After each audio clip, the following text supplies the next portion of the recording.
Hi there, folks, and welcome to this week's Word Solutions for the Daily Rigour, issue number 133. So it's Christmas Eve, and to celebrate, our first story is a wee reenactment by Macaulay Culkin of the Home Alone scenes for a new Google Assistant Christmas advert. And it wasn't just us that loved it. By the looks of things, so did all the people that use YouTube. So this is the number of views after only 3 days. So for to write this figure in words, well, the 21 is obviously going to stand for 21 million, and then we've got all the thousands, so that's going to be 801,000, and then add 24 at the end there. So now we have to calculate the average number of views per hour. So if this was the number of views for 3 days, well, one day is 24 hours. So 3 days is going to be 3 times 24, which is 72. So we need to divide the total number of views by the number of hours within 3 days. So when we divide by 72, we get 302,792 views per hour. So a bit of marketing genius, I think, by Google there. That's almost as many views per hour as the Rigger Man times by 11 trick gets. Anyway, on to our sports story. So, Jose Mourinho's time as Manchester United manager has come to an end on Tuesday morning, and all during that time he was staying in the Lowry Hotel, and doesn't it look quite nice?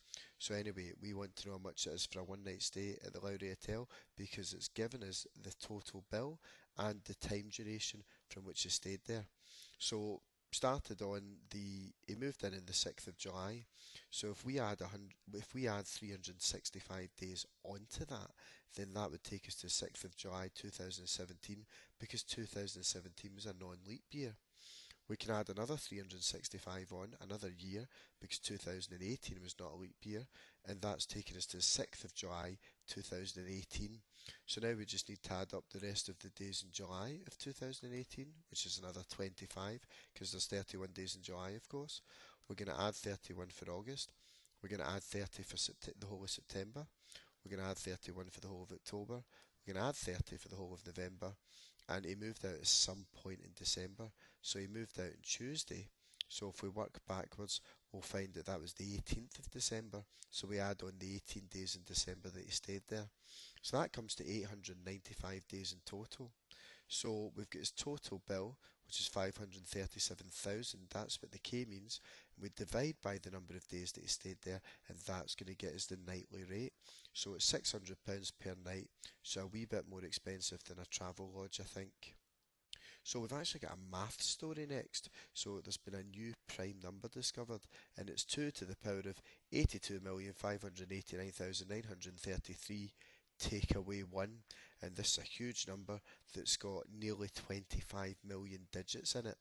Now, you might have seen a wee bit about prime numbers at school, but obviously not prime numbers as big as this, so we've got a few related questions to answer. So we have to explain why this year, as in 2018, isn't a prime year. So why is 2018 not a prime number? So probably the most obvious explanation to give is that it's an even number, so you can divide it by 2. So we're then being asked to investigate whether next year, 2019, is a prime year, and we must give a reason for our answer. So it's odd, so we can't divide it by 2. So you could try dividing it by 3, and 2019 divided by 3 is 673 with no remainder. So you can divide it by 3. That's a good enough reason to explain that it's not a prime year. So on to part C, which is a wee puzzle here. When is the next prime year? Because we've said that 2018 and 2019 aren't. So 2020 won't be, because it's even and you can divide it by 2. So 2021 looks like it possibly can be. And most people, after a wee bit of investigating, would say that it is, but you can actually divide 2021 by 43 and 47, as well as 1 in 2021. So 2022 can't be, because that's even. 2023, not as difficult to investigate. You can divide it by 7, by 17 and by 289 as well. 2024 is even, so it can't be. 2025 ends in a 5, so you can divide it by 5. 2026 is even, so it can't be. So the next prime year is 2027. So a very well done if you didn't say 2021 there.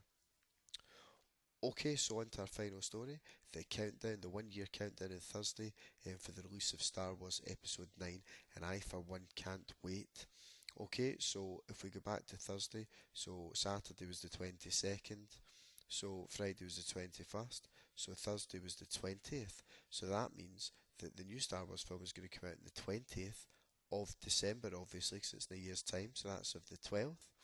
And then, of course, the year it comes out is next year, which is 2019. So that's surely going to be a Christmas to look forward to next year. But there you have it, folks, our Christmas edition of the Daily Rigour. Nothing left to do now but to wish us all a happy Christmas and an excellent new year. But stay tuned for next week's edition nonetheless. We're going to be looking at more stories from the news of the week and the numbers behind them. But in the meantime, thanks for watching and bye for now.